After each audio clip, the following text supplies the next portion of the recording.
Assalomu alaykum, hurmatli Uchko'prikliklar va tumanimiz mehmonlari. Muhtaram prezidentimizning tashabbuslari va bevosita rahbarligida barcha sohalarda keng ko'lamli islohotlar amalga oshirilmoqda. Prezidentimiz ana shu yangilanish, o'zgarishlar samarador bo'lishining kafolati sifatida mamlakatda tinchlik va osoyishtalikni ta'minlash, buning uchun jinoyatchilikka qarshi kurashish tizimini tubdan yangilashni davlat siyosatining eng ustuvor yo'nalishlaridan biri darajasiga ko'tardilar va amaliy ishlarga kirishildi. O'zbek vatandoshimizmi, chet ellik tadbirkor, sarmoyador bo'ladimi? Barcha O'zbekistonimizda tinch va osoda, munosib hayot sharoitlari bilan ta'minlangan, uning hayoti har qanday jinoiy tajovuz va tahdidlardan kafolatli himoyalangan bo'lishi shart. Qonun ustuvorligini ta'minlamasdan bu vazifaga erishib bo'lmaydi. Yangi O'zbekistonda huquqbuzarliklar va jinoyatchilikka qarshi kurashish ana shunday umummilliy dolzarb vazifa sifatida aylantirildi. Uchko'prik tumanidagi kriminogen muhit butun mamlakatdagi osoyishtalikka katta ta'sir ko'rsatadi. Uning o'ziga xos alohida yondashuv talab etadigan xususiyatlari mavjud. Tumanimizda tinchlik va osoyishtalikni ta'minlashning yangi mexanizmlari joriy etilyapti. Xususan, jinoyatlarning sabablarini mahallabay va sohabay muhokama qilish tartibi, mahallalarni kriminogen darajasida toifalash tizimi, mahalla yettiligi instituti, ijtimoiy profilaktika tamoyili asosida huquqbuzarliklar profilaktikasini amalga oshirish amaliyoti doirasida aholida xavfsizlik hissini shakllantirish borasida qator samarali chora-tadbirlar amalga oshirilmoqda. Har bir mahallada huquqbuzarlikni erta oldini olish, kriminogen vaziyatni barqarorlashtirish bo'yicha yangi mexanizm joriy etilib, mening rahbarligimda idoraaro muvofiqlashtirish shtab faoliyati yo'lga qo'yildi. Tumandagi 52 ta mahallalarning kriminogen vaziyati og'ir 6 tasiga mas'ul rahbarlar nomma-nom biriktirildi va tuman va mahallalarning yo'l xaritalari ishlab chiqilib, ijroga qaratildi. Mahallalarda 8 ta namunaviy xavfsiz ko'cha hamda 20 ta namunaviy xavfsiz yo'lak tashkil etildi. Ichki yo'llar va ko'chalar 187 ta yoritish vositalari bilan ta'minlandi. Tumanda o'rnatilgan kameralar yordamida qidiruvda yurgan 2 nafar transport vositalarini olib qochish holatlaridan 2 tasi ushlandi. Shuningdek, 6 ta jinoyatlar izdan fosh etilib, olingan tasvirlar dalil sifatida tergov va sudda foydalanildi. Amalga oshirilgan chora-tadbirlar natijasida o'tgan yildagi qizil toifada qolgan 7 ta mahallalarning 5 tasi jinoyat sodir etilishiga yo'l qo'yilmadi. 45 tasida kriminogen vaziyat barqarorlashtirildi. Davlat rahbarining qaroriga asosan tumanda kriminogen vaziyat hamda jinoyatchilikni oldini olish bo'yicha kunlik so'rov va o'rganishlar yo'lga qo'ydik. Bunda kriminogen vaziyati og'ir mahallalarning jinoyat o'choqlari joyida o'rganilmoqda. Misol uchun, tuman mahallalarida sodir etilgan 48 ta oldini olish mumkin bo'lgan jinoyatlar sabablari tahlil qilinib, tegishli prokurorlik ta'sir choralari qo'llanildi. Tumanda sodir etilgan jinoyatlar xususiyatini hisobga olgan holda ikkinchi chorak uchun yo'l xaritasi ishlab chiqildi. Aziz fuqarolar, sizlarga huquqbuzarlik va jinoyatlarning oldini olish bo'yicha dastlabki bajarilgan ishlar va tahlillarning natijalari yuzasidan axborot bermoqchiman.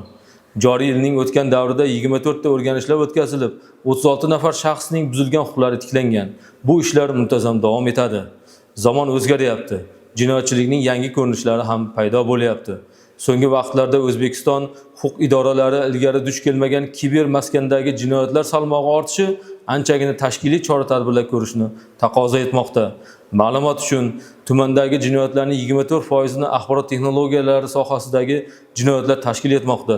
So'nggi yillarda bu toifadagi jinoyatlar bir necha barobar ko'paydi.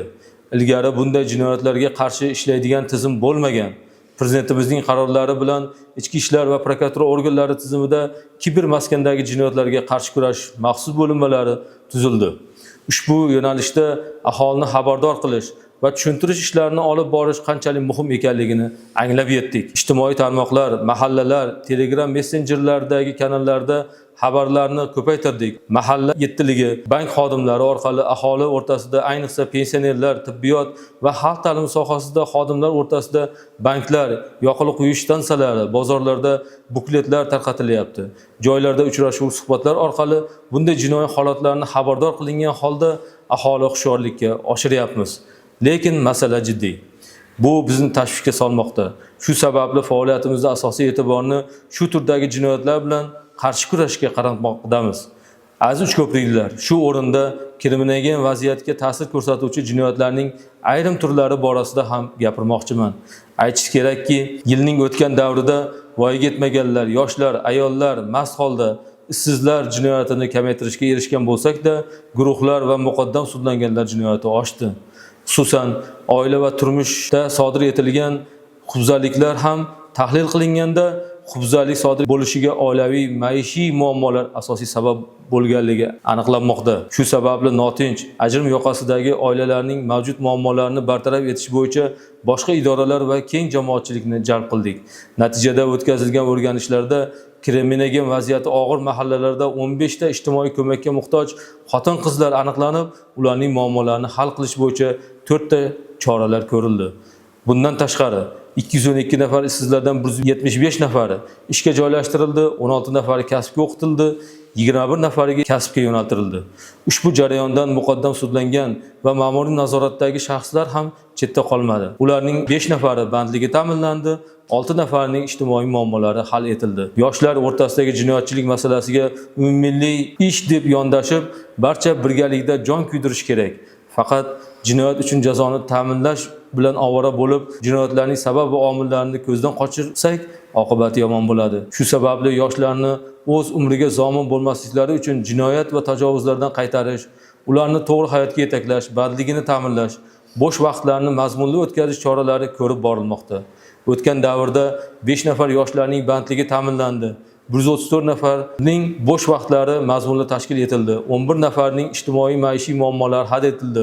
1 nafarning sog'lig'i va hayotiy ehtiyojlari qondirildi. Yana bir muhim masala, 2025-yilning o'tgan davrida jami 8 ta yo'l transport hodisasi sodir etilib, o'tgan yilning shu davriga nisbatan 33% ga oshgan bo'lsa-da, o'lim bilan bog'liq yo'l transport hodisalari barqaror qolmoqda.